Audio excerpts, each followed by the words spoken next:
안녕하세요. 주식 분석가 달수입니다. 금일은 이 시장이 왜 움직이지 못하는지에 대해서 말씀드릴 건데요. 일단 우선적으로 시장이 어떻게 움직였는지를 집중적으로 보신 다음에 왜 이렇게 됐는지를 이해하시면 돼요. 우선적으로 이 시장이 2000포인트 인근에서 3300포인트까지 단시간에 올라버렸잖아요. 대략 1년 동안. 근데 문제는 뭐냐면 21년도부터 들어온 사람들이 이 문제를 사실 인지를 못하고 이제 여기서부터 계속 매수를 이어갔죠. 대부분의 사람들이. 그래서 삼성사자, 뭐 현대사자, 뭐 기아사자, 뭐 이런 외침들. 그 다음에 뭐 카카오나 뭐 네이버 같은 주식들을 사야 된다, 사야 된다 외치면서 이게 이제 벽을 만든 거예요. 벽을. 넘지 못하는 벽을 만든 거예요. 이때 매수한 주체들이 지금 팔고 있는 거거든요. 뭐 갑자기 분양 대금이 필요한다거나 여윳돈이 필요한다거나 뭐 내가 지금 주식을 산 게 한 300만 원밖에 안 되는데 뭐 그냥 조금 손해 보지. 주식 앞으로 안 할 거야. 옛날 어른들이 주식하면 돈 날린다. 이런 얘기들 있죠. 그런 얘기들이 이제 와서 보니까 생각나는 거예요. 그러면서 이제 사실 그냥 쭉 기다리면 최소한의 손실은 안 보거든요. 근데 이제 이 시간을 못 참는 거예요. 내가 괴롭고 신경 쓰이고 유튜브를 보는데 그냥 내 인생이 좀 우울해진 거예요. 이런 손실들 때문에. 근데 이제 투자자들은 이런 과정을 분명히 다 넘어야지 돈을 버는 거지. 단순하게 내가 돈만 벌려고 하니까 이제 투자에서 실패라는 거거든요. 이 투자는 내가 돈을 넣었는데 올라갈 수도 있고 떨어질 수도 있는 게 투자예요. 근데 결국에 여기서 갈리는 거예요. 누구나 이제 주식이 떨어질 수도 있는데 그걸 수익으로 어떻게 만들어내는지 그 스킬이 좀 필요한 건데 이걸 못하는 거죠. 그래서 이제 이럴 바에는 안 하고 만다. 이런 얘기들을 하시면서 지금 22년도부터 계속 또 파는 거예요. 그래서 이때부터 많이 들어온 사람들이 팔고 있는 과정에서 또 이때 매수한 사람들이 또 계속 떨어지니까 팔고 왔다리 갔다리 하는 거죠. 뭐 이런 주식 샀다가 저런 주식 샀다가 유튜브에 뭐 급등주를 누가 추천하더라. 그거 뭐 백날 따라다닌다거나 카톡방에서 막 운영되는 그런 종목들을 삼성전자 팔고 막 따라다니다가 손실만 오히려 더 커지는 거예요. 그러니까 손실이 만약에 났다고 하더라도 그 종목에 그냥 가만히 있으면 언젠가는 해결이 돼요. 그 언젠가라는 그 기약을 생각하시면 안 되고 그냥 투자에 발을 담갔으면 될 때까지 하는 거예요. 그런 마음으로 좀 생각을 하셔야 되고 제가 이제 주식은 이 증시 자체가 지금 23년도에 기점을 잡을 거예요. 23년도에 기점을 언제 잡을까 제가 계속 탐구를 하고 있는데 결국에 이 매물대 영향으로 이 주식이 빠진 것들이나 사회 전반적인 상황들이 같이 맞물리면서 이 주식이 이렇게 기나긴 시간, 대략 한 2년 정도 지금 하락세를 이어가고 있는데 올라가고 싶어도 못 올라가는 이유들이 바로 이때 매수한 사람들이 계속해서 매도 행렬을 이어가고 있다는 점이에요. 그래서 이 물량의 C가 보통 보면은 1년에서 2년 정도면 C가 말라요. 이제 팔고자 하는 마음들이 있는 사람들이 보통 길어야 1년이 넘어가는 순간부터는 거의 이제 팔자로 돌아서거든요. 그러니까 이때부터 계속 이제 매도 행렬이 이어가면서 이때 신규들이 붙는데 이 신규들이 또 이제 안 올라가니까 팔고 단타주에 막 몰입하고 이런 상황들이 지금 겹치고 겹치다 보니까 주식시장이 지금 굉장히 어렵다라고 볼 수 있는 거고 이제 23년도가 되면 이때부터 이제 매수한 사람들 이제 장기 투자에 관심 없고 난 단타가 좋다 이런 분들이 8989를 올해까지 이어가면서 23년도가 이제 상반기쯤 되겠죠. 상반기라고 하면 봄, 여름 인근이겠죠. 그 기점을 넘어가게 되면 웬만한 사람들은 다 팔고 없는 거예요. 그럼 그때부터는 이제 바닥을 다지고 이제 대부분의 주식들이 오르막을 타겠죠. 경제 전반적인 상황 같은 경우도 마찬가지예요. 지금 침체기 딱 들어갔고 국제유가, 예를 들어서 국제유가 모르신다 그러면 주유소에 지나가실 때 휘발유 가격이 어떻게 변하는지를 보시면 돼요. 지금 같은 경우는 1,500원대, 뭐 1,400원 후반까지도 잘 찾아보시면 있을 거예요. 최저가를 잘 보세요. 그러면 국제 유가 기름값이 하락한다는 것은 어떤 의미냐면 경제가 어렵고 침체기에 들어간다는 징조이면서 경제가 바닥을 친다는 거예요. 그러니까 주식이 바닥을 친다는 거예요. 이게 나쁜 의미냐? 아니죠. 좋은 의미죠. 왜냐면 경제가 바닥을 쳐야 올라가는 거고 주식도 바닥을 쳐야 올라간단 말이죠. 우리나라 경제가 언제 올라갔냐? IMF 때 임금부터 계속 올라갔잖아요. 경제가 이렇게 IMF급 폭락이 오면 그때는 본격적으로 내리막을 타는 게 아니라 오르막을 타요. 이 주식도 바닥을 치면 그때부터 본격적으로 오르막. 경제 침체에 들어간다고 했는데 경제 침체라는 얘기는 사실 엄청난 호재라는 거예요. 왜냐면 경제가 결국에 침체에 들어가야 올라간다는 거예요. 모든 만물은 원래 그런 원리 원칙으로 돌아가는데 주식이 비쌀 때는 올라갈 때가 없어지는 거고 내려가는 거고, 그러니까 주식이 쌀 때는 올라갈 희망이 크다는 거예요. 경제가 바닥을 친다는 건 주식하는 사람들 입장에서는 가장 좋은 신호탄이고 그때부터는 이제 어떤 주식을 살 건지 어떻게 모아 갈 것인지 그런 계획을 구체적으로 짜는 거예요. 그래서 제가 보는 기점은 23년도 상반기를 지나면서 많은 일들이 제가 펼쳐진다고 했잖아요. 그 중에서 특히 정치인들이 많이 싸울 거예요. 싸우면서 한 명을 분명히 패대기를 칠 거예요. 그 한 무리를. 이 개묘가 펼쳐지면 어떤 일들이 벌어지냐면 이 개수가 역시나 검정 색깔 물이고 이 묘 같은 경우는 토끼예요. 검은 토끼의 해라는 거죠. 그러니까 토끼의 상징은 주변 사람에 대한 공격심이 드러난다는 거예요. 그게 여러분들한테는 이제 연인과의 이별, 친구와 단절, 나 혼자 있고 싶다, 이 사람과 싸우고 싶다, 쌈딱 기질이 발동하는 거죠. 바로 정치인들 같은 경우는 이제 1대1로 한판 붙는 거죠. 그래서 한쪽이 쓰러질 때까지, 예를 들어서 주식이 고점을 찍고 바닥을 칠 때까지 공격하는 게 올해고, 내년 같은 경우는 토끼니까 토끼는 이제 인간의 상징이 나오는 거거든요. 그러니까 토끼 같은 경우는 뭐 살랑살랑거리고 사람 관계에 밀접한 특징을 보여요. 그러니까 인적 자원이 무너진다. 사람 때문에 힘들어진다. 제 방송을 보시는 분들 대부분 역시도 뭐 돈 때문에 힘들다가 아니라 사람 때문에 힘들다. 올해 같은 경우는 돈 때문에 힘들다. 내년 같은 경우는 사람 때문에 힘들다. 이렇게 흘러가는 거죠. 그래서 사람의 관계가 어두워진다 이렇게 이해하시면 돼요. 뭐 간단하게 복잡하게 생각하실 필요 없고, 역시나 모든 것들이 쓰러지고 나서는 뭐든지 상승세로 돌아섭니다. 그 모든 것들이 대신 나오고 나서죠. 그래서 이제 조금만 더 기다리시고, 아, 내가 몇 달간 시간을 좀 버린다, 소모한다, 이런 느낌으로 가시면 되고, 뭐든지 내가 성공하려면 불필요한 시간이 전제 조건으로 깔려야 돼요. 내가 이제 어떤 종목을 수익 내고 싶다, 기다리는 그런 불필요한 시간이 필요하다는 거죠. 뭐 사자마자 뭐 100% 수익 나면 얼마나 좋아요. 하지만 그렇게 인생이 호락호락하지가 않아요. 뭐 1년을 기다리든 2년을 기다리든 어찌됐건 이 불필요한 기다리는 시간, 공무원이 되려면 불필요하게 공부를 해야 되는 거예요. 사실 공부 안 하고 바로 되면 얼마나 좋아요. 근데 모든 과정에는 준비 과정하고 내가 시간 낭비, 소모하는 그 시간이 결국에 필요하다는 거죠.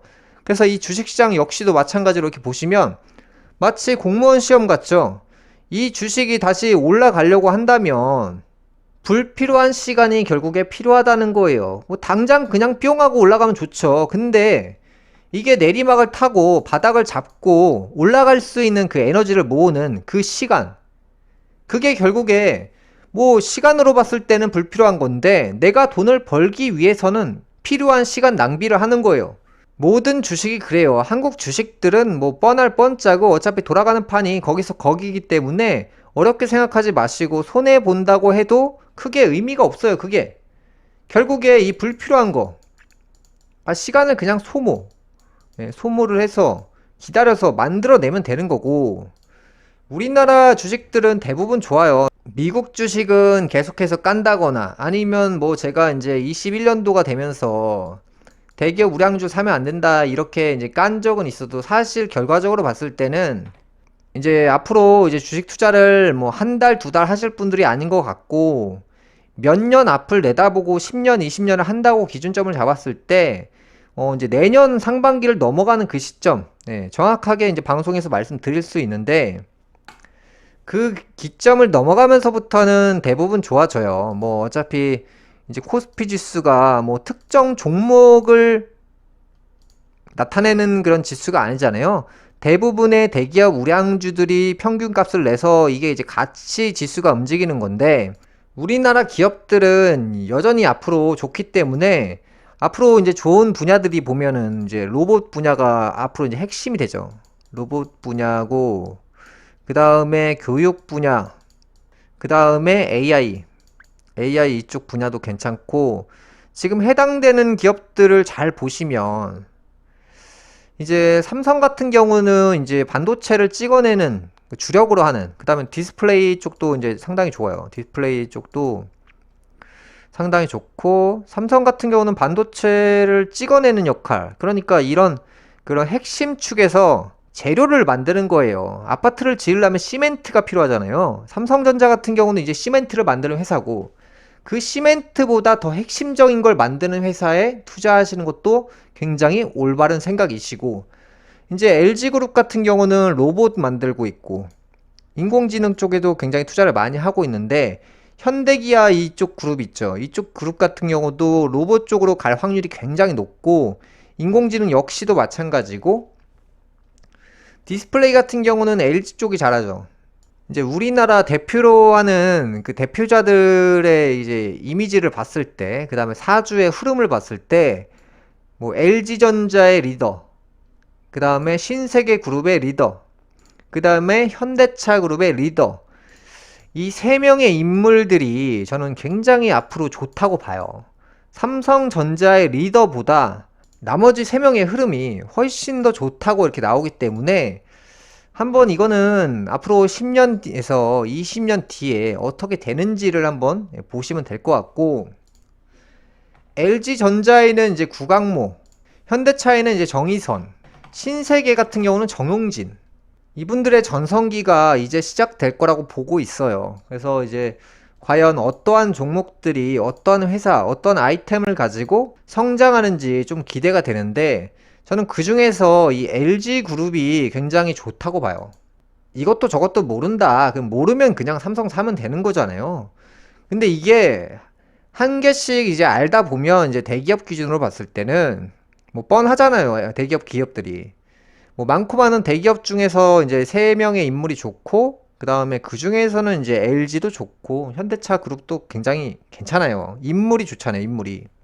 그래서 이제 내년 정도면 이제 바닥을 칠 거라고 예상을 하고 있기 때문에 제가 이제 이런 얘기들을 이제 지금에 와서 뭐 제가 예전에는 이제 LG 대기업 주식 사면 안 됩니다. 이거 큰일 납니다. 막 이런 얘기들을 많이 했었는데 이제 앞으로 이제 여러분들이 좀만 더 기다리시면 바닥을 칠 거기 때문에 어떠한 대기업이고 어떤 인물들이 좋은지 이런 얘기들을 앞으로 방송에서 할 것 같아요. 그래서 오늘은 그냥 간략하게 전체적인 틀에 대해서만 말씀드린 거고 제 방송은 다른 방송과 다르게 그냥 저만의 색깔로 말씀드리는 거고 제가 이제 시대적인 배경을 여러 가지 대입해서 말씀드리는 부분이기 때문에 신빙성이 없을 수도 있어요. 제가 공부한 스타일대로 말씀드리는 거고 뭐 제가 뭐 단순히 뉴스를 보고 말씀드리는 게 아니라 시대적인 배경상 뜨는 인물 뜨는 기업들 그런 아이템들을 이제 복합적으로 이제 계산을 해서 말씀드리는 부분이고요.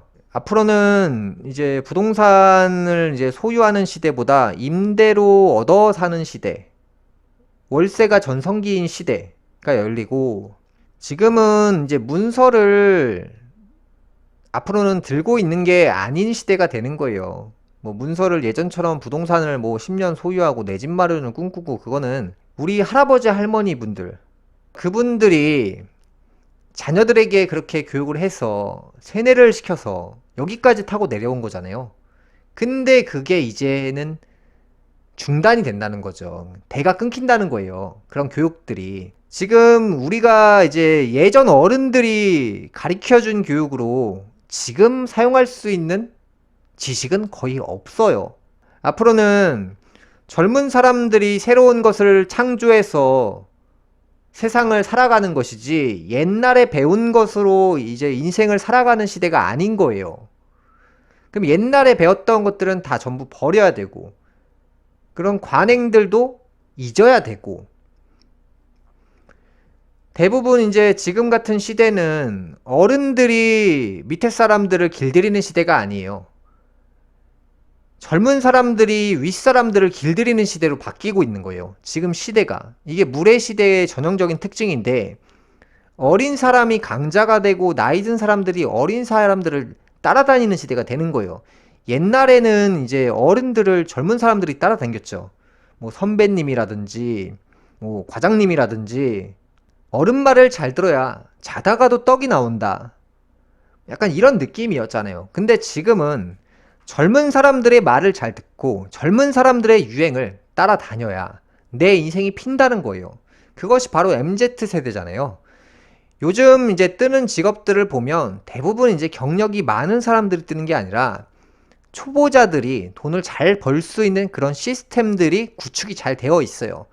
예를 들어서 음식을 못하는 사람들이 그냥 프랜차이즈 교육장에 가서 하루만 배워도 음식점을 창업할 수가 있어요. 그런 시대예요. 그러니까 뭐 내가 달인이고 김치찌개를 30년간 끓여왔는데 이런 것보다 요리는 내가 오늘 처음 배웠지만 내가 나이 든 사람보다 광고를 잘 하고 마케팅을 잘 해서 젊은 사람들이나 대중성을 어떻게 하면 우리 매장에 손님들이 어떻게 들어오는지를 나이 든 사람보다 젊은 사람들이 잘 하기 때문에 대부분의 주축에 있는 사람들이 지금 나이대가 굉장히 어려지는 이유들이 젊은 사람들이 가지고 있는 생각들이 대중성을 탈 수밖에 없고 그것이 마케팅에서 성공할 수 있는 방법이기 때문에 사실은 지금 우리가 사는 세상은 나이보다는 능력 우선주의로 살아가는 거예요. 주식 같은 경우도 결국에 이제 능력 우선주의잖아요. 능력 있는 사람이 살아남는 시장이고 유튜브 같은 방송인들도 능력이 되고 경험은 필요가 없어요. 재능이잖아요, 사실. 그래서 이제 능력도 안 되고 뭐도 안 된다. 사실 능력보다 무서운 게 뭐냐면 인내심이 강한 사람들을 아무도 뭐 이길 수가 없어요.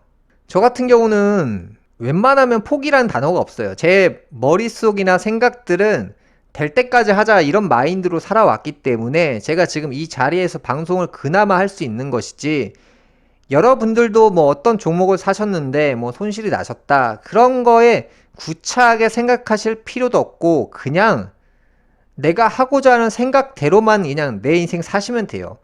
남 눈치를 굳이 볼 필요가 없는 게 바로 이 주식 분야예요. 주식 분야가 진짜 좋은 게 내가 뭐 잘 못하고 잘 하고를 누구의 눈치를 볼 필요가 없어요. 그냥 내가 하고 싶은 대로 하면 돼요.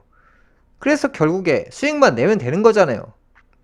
그런 생각을 가지고 투자를 하시면 분명히 좋은 성과는 날 수밖에 없고, 제가 살아온 방식이기 때문에 부동산을 투자하셔도 뭐 5년, 10년을 투자해야 돈을 번다는 말이 있듯이 주식 같은 경우도 최소한 포기하지 않고 5년, 10년을 해봐야 내가 이 분야에 자질이 있는지 확인해 볼 수가 있는 거예요. 그래서 다음 시간에 또 방송을 하겠습니다. 시청해 주셔서 감사합니다.